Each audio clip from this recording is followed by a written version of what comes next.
So All for One just said something very interesting at the end of this chapter. He said he heard the voice of his brother. I find it very interesting that he says that he heard the voice after what has happened to Izuku very recently, with the whole quirk singularity and all the theories and stuff that's popped up since then, and what I talked about in my reviews as well. It's very interesting to see that he's been acting up for a full day since what happened to Izuku.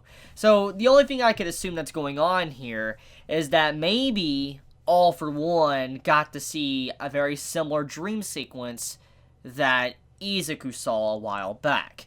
And what I mean is we know that at the very least, One for All users are connected with each other. We know that it can be passed down, and the previous users technically could still be alive. We don't know all the information about every single user. We just know it's been passed down, the stockpiling of power, and I talked about how maybe the situation with Izuku could be very similar to the Avatar situation. To be able to fully master One for All, he needs to properly address each individual user of One for All and get their goodwill to where they accept him and he's able to access that power. And the reason why it just now started to happen is because after so many times of being passed down, the quirk is starting to mutate again. This is what I talked about in the past.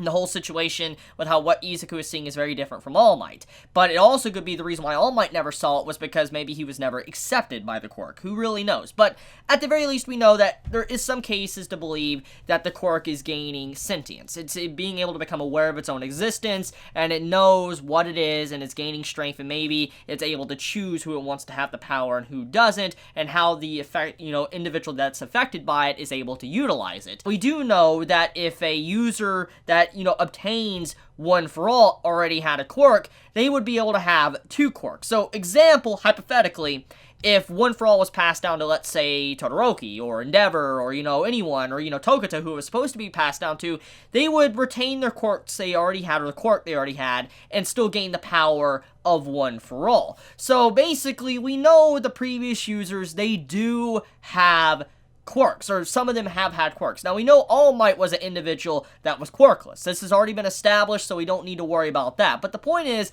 that if you had a quirk in the past, you could still use One for All. And I've talked about that maybe with the whole mutation thing and how it can be passed down, what's to stop it from mutating again, and maybe the quirks from the previous users being still embedded in One for All, and maybe Izuku could potentially access them, like, an Avatar state or something, and that is what I've been talking about for a while, and many others as well.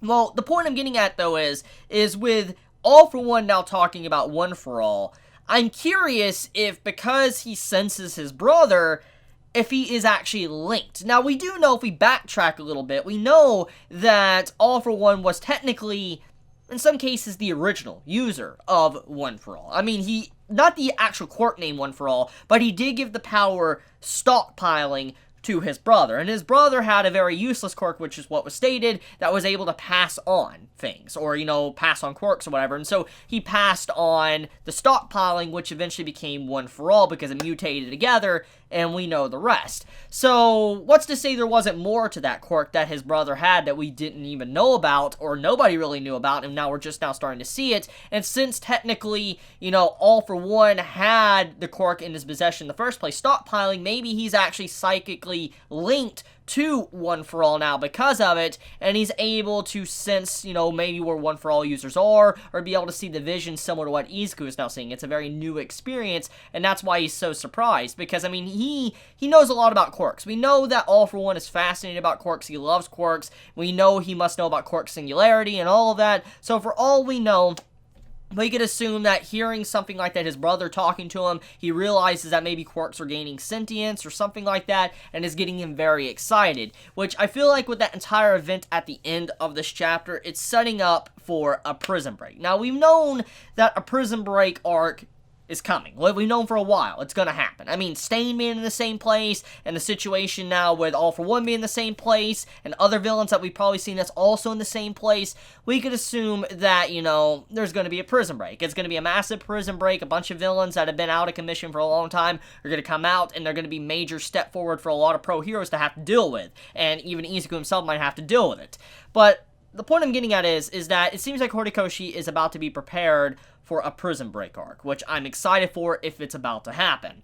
Now, let's talk about the events of this chapter. So, anyways, Bakugo, I really love his relationship with Izuku now. It's nice to see how they're actually proper rivals now, and, you know, Izuku's not acting like a coward or scared of Bakugo's anger, and you have someone like Bakugo that's actually saying his true feelings, and not shunning Izuku away, and trying to actually, in his own way, you know, push the back of Izuku to allow him to continue to press forward. That entire exchange in this chapter, when he's like, you know, I'm getting, you know, further and further, I'm, you know, surpassing you, getting further and further away, and then Izuku's like, yeah, if this would have been Izuku in the past, before the end of Season 3, he would have never been able to talk to Bakugo. He would have stood back, scared, not knowing what to say, while Bakugo was just, you know, being, you know, angry and, you know, rampaging. He wouldn't have said anything back. But you can see how they have formed a proper relationship as rivals now, and it's so nice to see. I'm glad to see how these two are officially rivals, friends, and are able to communicate with each other,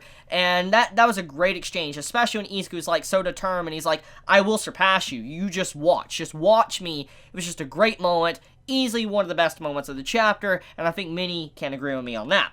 Now, let's talk about one big thing when it comes to Izuku's character that was displayed within this chapter. Izuku is frontline and center for everybody's attention for Class A and Class B for this final round of this arc. And it's such an interesting POV when you take a moment to think.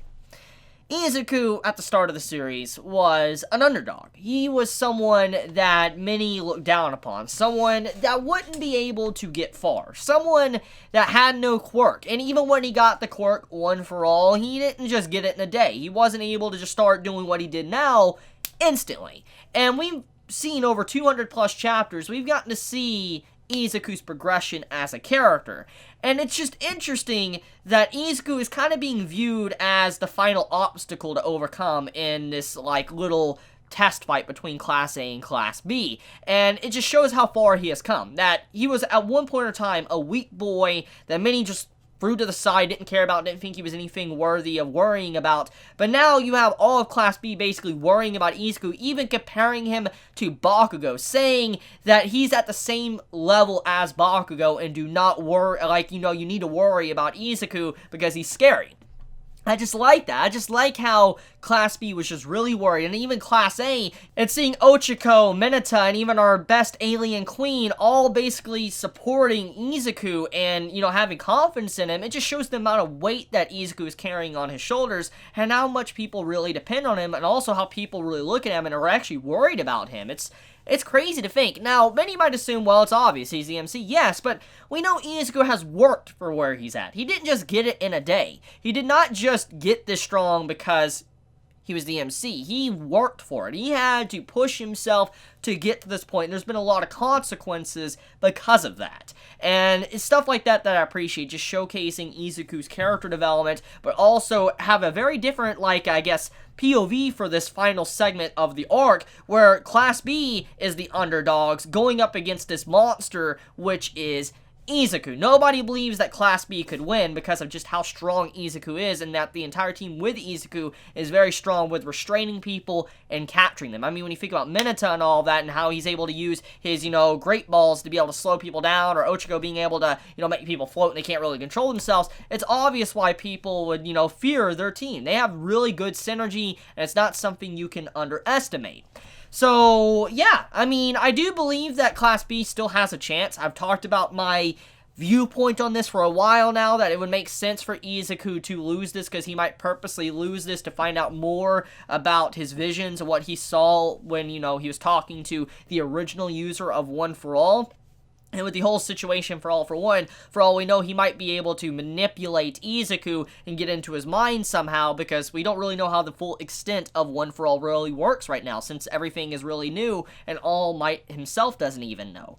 But I feel like this is going to be a very interesting final segment. It's not going to be predictable. It's definitely going to be something that is going to throw us all for a loop, and I'm excited. I'm really excited to see where Horikoshi Sensei takes this, and I can't wait to see who's going to come out on top. Will it be Class B, or will it be Class A? Now, speaking of Class B, though, I do like Monoma in this chapter. He was definitely a breath of fresh air, and it kind of made me feel bad for constantly just thinking down on Mineta. I mean, I like him as a character. I've always have, but, you know, you don't really get to see what we saw in this chapter often. Him being smart, being such a good class leader, and someone that, you know, says some really inspirational lines. Like, he's like, you know, everybody's basically background characters, and you're the protagonist of your own life. And that entire panel where you see things like zoom out, it's kind of saying he was also a side character, he is a side character, but you have to make yourself the protagonist. Like, you are the only protagonist of your life. Nobody else is, but you gotta fight for it, but you could still technically be